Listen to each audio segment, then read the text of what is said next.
There's no more serious issue on a presidential campaign than trust.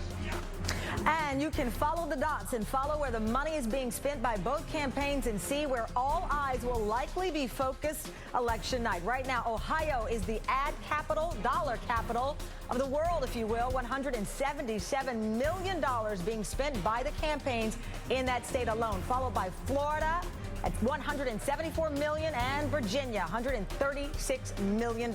And Ohio is where in a few minutes Congressman Paul Ryan will give what the campaign is calling a major policy address on poverty and America's promise. As for the top of the GOP ticket, Mitt Romney will spend a second day campaigning in Nevada. Now, some other headlines coming off the trail right now.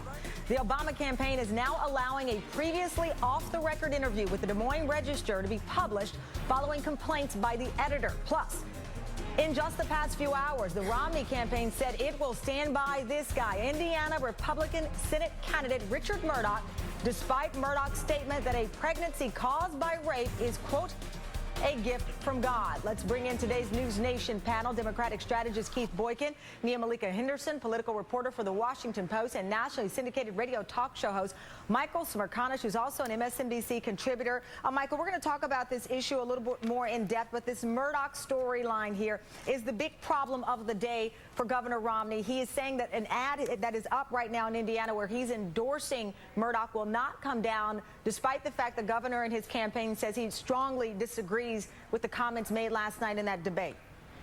Well, I think it's problematic because it's not just Mourdock, it's also Aiken and it's Smith here in Pennsylvania, and it furthers this narrative of the party being far outside the mainstream on women's health issues. And I think that everything matters. You know, we're talking so much about how it's a razor-thin margin and that women's votes are very much in play, and I think it's problematic, and I find it very interesting that Governor Romney is not going to distinguish himself from the entire Mourdock candidacy. And let me quickly play what Mourdock said in that debate to give people more perspective in case they've missed this big story throughout the day. Let's play it. I believe that life begins at conception. The only exception I have for to have an abortion is in that case of the life of the mother.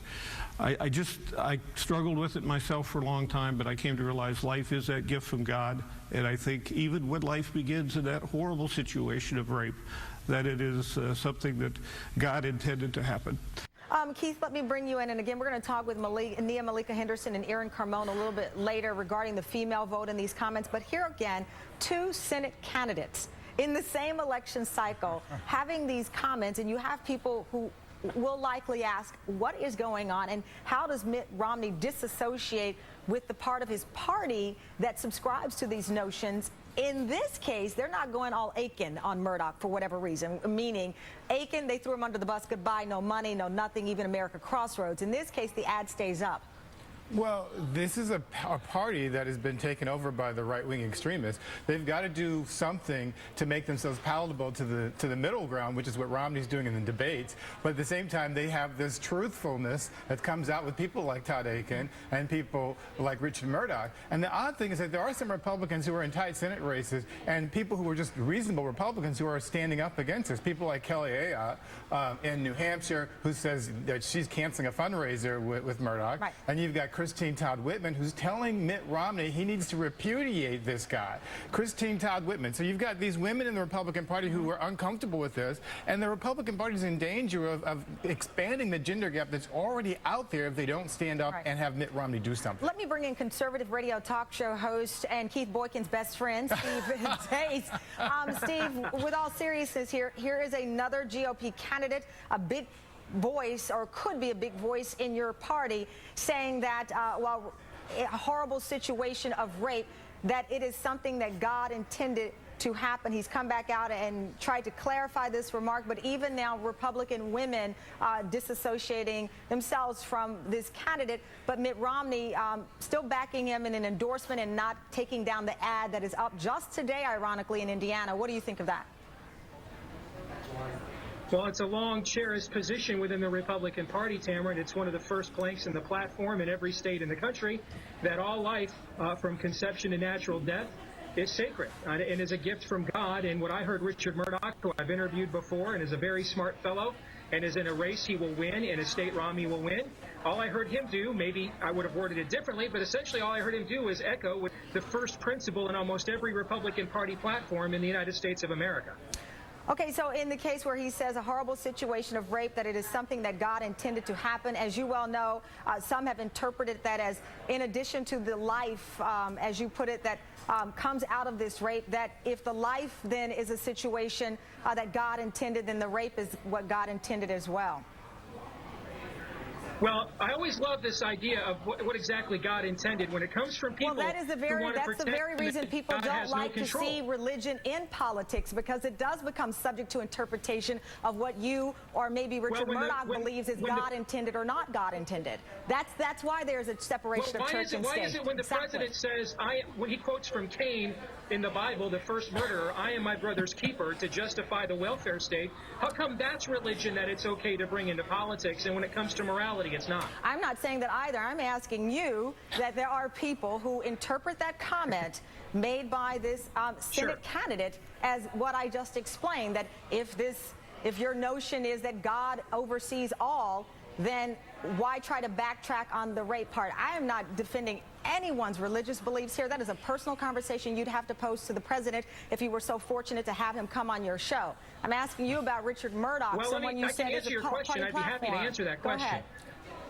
Go ahead. The answer to that question from a Christian perspective, which is what Richard Mourdock was bringing up, the answer to that question from a Christian perspective is we are all responsible for our individual choices, but a sovereign God has the ability to take tragedy and turn them into blessings. I can't think of anything other than the most seminal moment in the Christian faith, the crucifixion to the resurrection. That is an example of God taking a tragedy and turning it into something good. What man meant for evil, God can turn into good. And that's what I heard Richard Mourdock say. And I think the other side, if they really just think these children deserve to live, they ought to just come right out and say, hey, those kids like Rebecca Kiesling, a lawyer in the battleground state of Michigan, you don't deserve the right to live. If that's what they think, then they ought to just say so. Steve, if this was such an easy issue, a slam dunk for the Republican Party, first of all, you need to tell your Republican Party standard bearer, Mitt Romney, because he's been all over the map on this issue. And secondly, you need to tell the Republican women who are standing up and saying, well, this is not something we feel comfortable with, because the Republican Party is being hijacked, or has already been hijacked,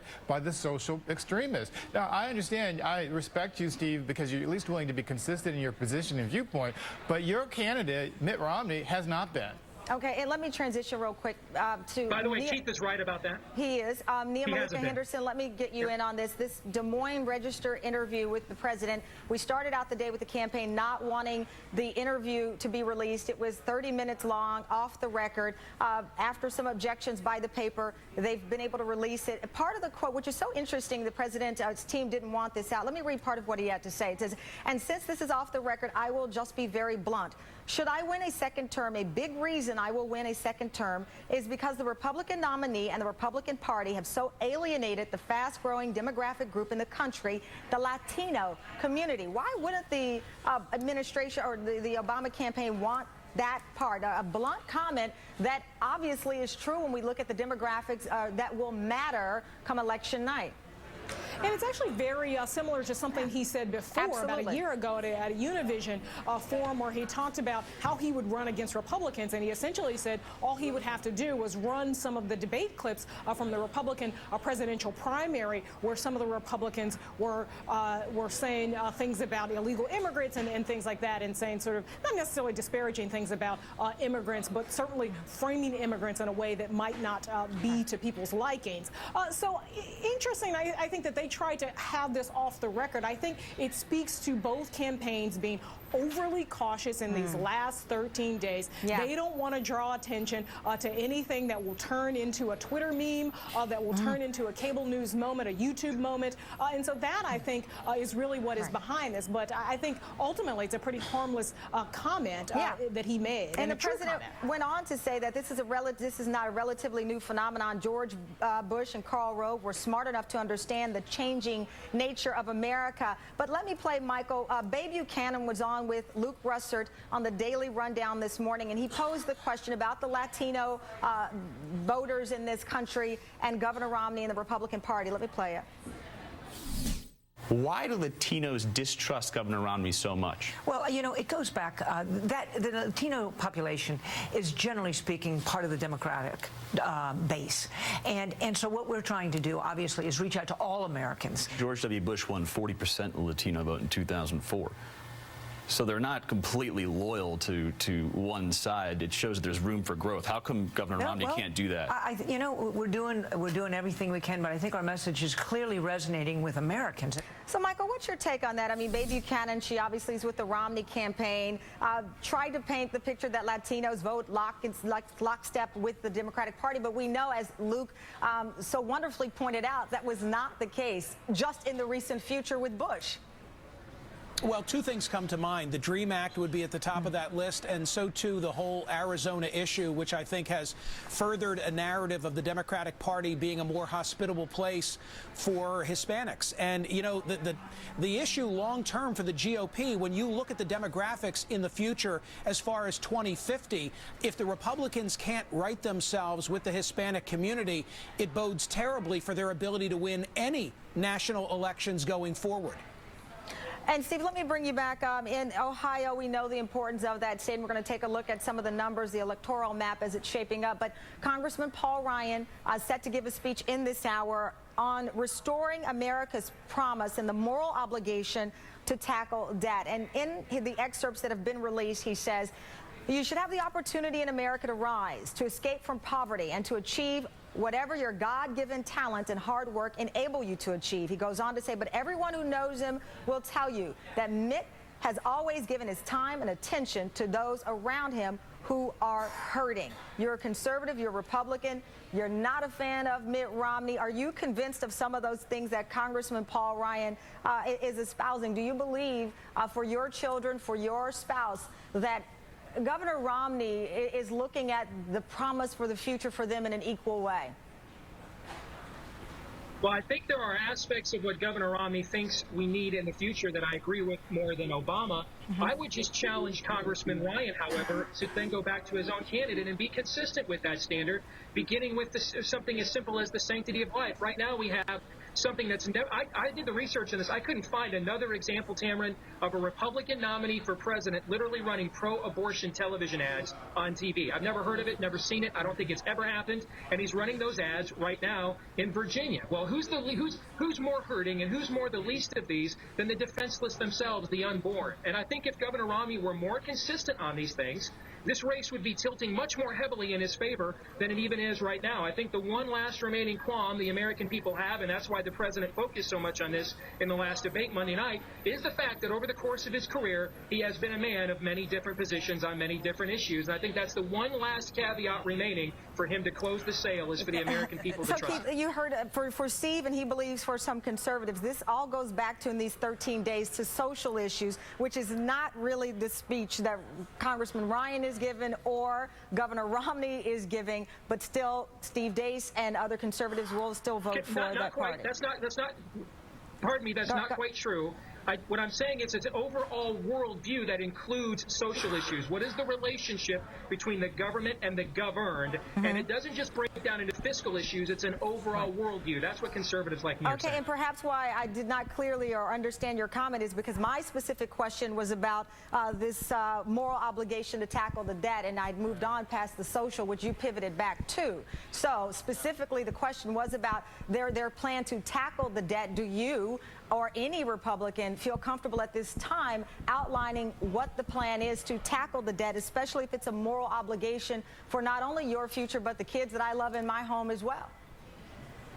Absolutely. I think both candidates do. I think, you know, we waited till 3 national debates. President Obama finally came out with a second-term plan yesterday. Well, Mr. Romney has been way too vague about his plans. And I think, you know, overall, the American people really don't trust the overall ruling class in both parties. And I think that they're loathsome to just hop on board with more sentiment and empty words. They want some real specifics. I agree with you on that. Steve, I'm not completely sure I understand what you're saying, but I just want to respond to what Tamron's question was. The problem, it seems to me, with what Paul Ryan is saying and his comment about Mitt Romney Romney is the overarching problem with the Republican Party.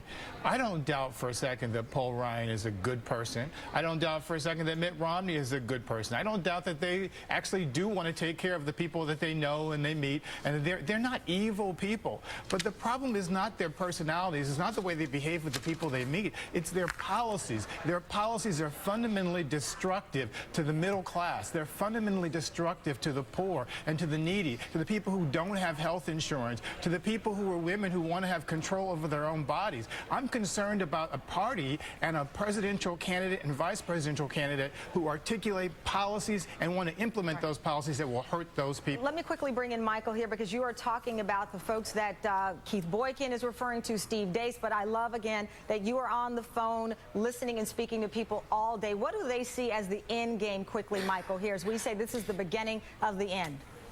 Here's one takeaway, that every moment spent addressing social issues is a moment that benefits the president, because the best shot for Governor Romney is that it's a concentration on the economy. And you hear so much of this discussion now going into a social realm where, frankly, this campaign hasn't been focused so far.